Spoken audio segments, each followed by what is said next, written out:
2019년 7월 21일 일본에서 참의원 선거가 치러졌습니다. 아베 총리는 개헌을 하기 위해 한국과 무역 갈등까지 일으켰는데요. 이겼지만 진 아베의 이번 선거를 자세히 한번 알아보겠습니다. 구독과 좋아요, 알림 설정 부탁드립니다.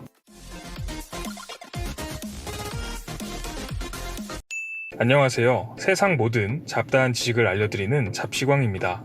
최근에 진행되고 있는 한일 양국의 무역 갈등 때문에 우리 국민들에게는 한국 선거보다 더 관심이 있었던 일본 선거였습니다.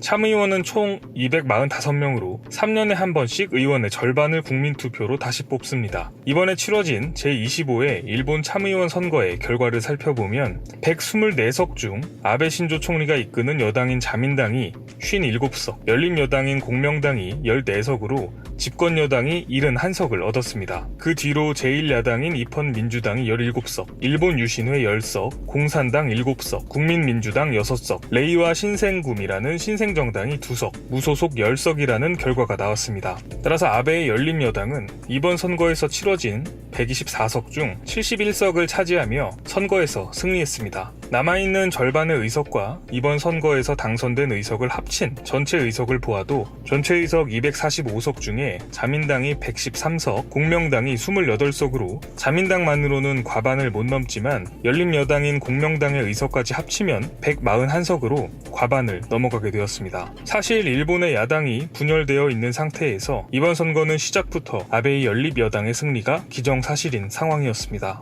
아베 정부가 진정으로 원하는 것은 일본이 전쟁 가능한 국가인 정상국이 되는 개헌안을 발의하는 것이었습니다. 그렇다면 아베는 목표했던 개헌을 할 수 있을까요? 답은 그렇지 않다입니다. 개헌 발의를 하려면 참의원, 중의원 모두 3분의 2 이상이 찬성해야 합니다. 현재 일본 내에서 개헌에 찬성하고 있는 정당은 아베의 자민당, 공명당, 일본 유신회 이 세 정당입니다. 이 세 정당의 의석수를 모두 합하면 160석이 됩니다. 개헌을 발의하려면 164석이 필요한데 4석이 부족한 상황입니다. 4석이라니 정말 간발의 차이입니다. 아베 역시 개헌을 포기하지 않겠다는 입장입니다. 무소속 의원들을 설득하여 반드시 개헌을 이끌어내겠다는 의지를 보였습니다. 산술적으로 무소속 의원 4명만 설득하면 개헌이 발의되겠다는 생각이 들지만 현실은 전혀 그렇지 않습니다. 개헌파로 분류되는 28석의 공명당이 내부적으로는 개헌에 회의적인 여론이 만만치 않기 때문입니다. 공명당은 불교를 기반으로 하는 정당으로 알려져 있습니다.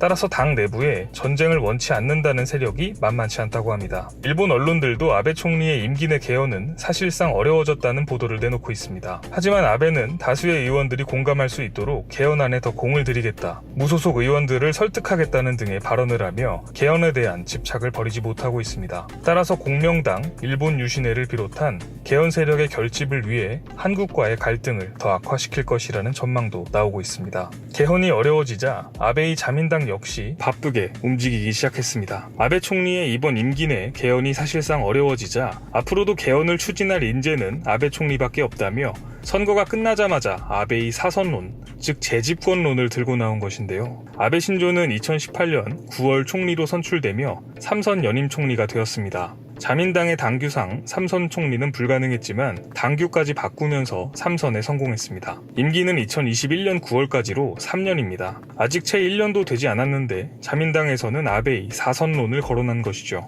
이번에도 마찬가지로 당규를 4선까지 가능하도록 바꾸겠다는 의견을 보였습니다. 이럴 거면 당규를 뭐하러 만드는지 잘 모르겠네요. 아베 총리는 4선을 생각하고 있냐는 기자의 질문에는 전혀 고려치 않고 있고 당규를 지킬 것이라고 밝혔지만 당규를 바꾸고 지키겠다는 것인지 알 수가 없는 상황이기 때문에 그리 신뢰가 가지는 않습니다.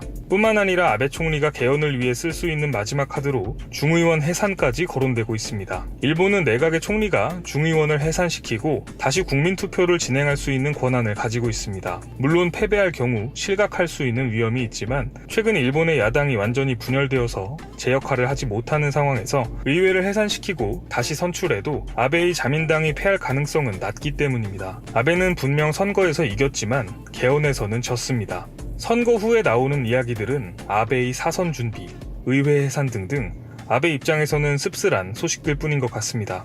아베는 결국 개헌을 위해 다시 한국을 바라볼 것 같습니다. 보수 결집을 위해 머지않은 시일 내 한국에 추가 제재를 감행할 것이라는 예측이 나오고 있는데요. 결국 아베의 개헌에 대한 불필요한 집착 때문에 한일 양국의 기업들만 힘든 시간을 보내게 될 것 같습니다. 시청해주셔서 감사합니다. 더 많은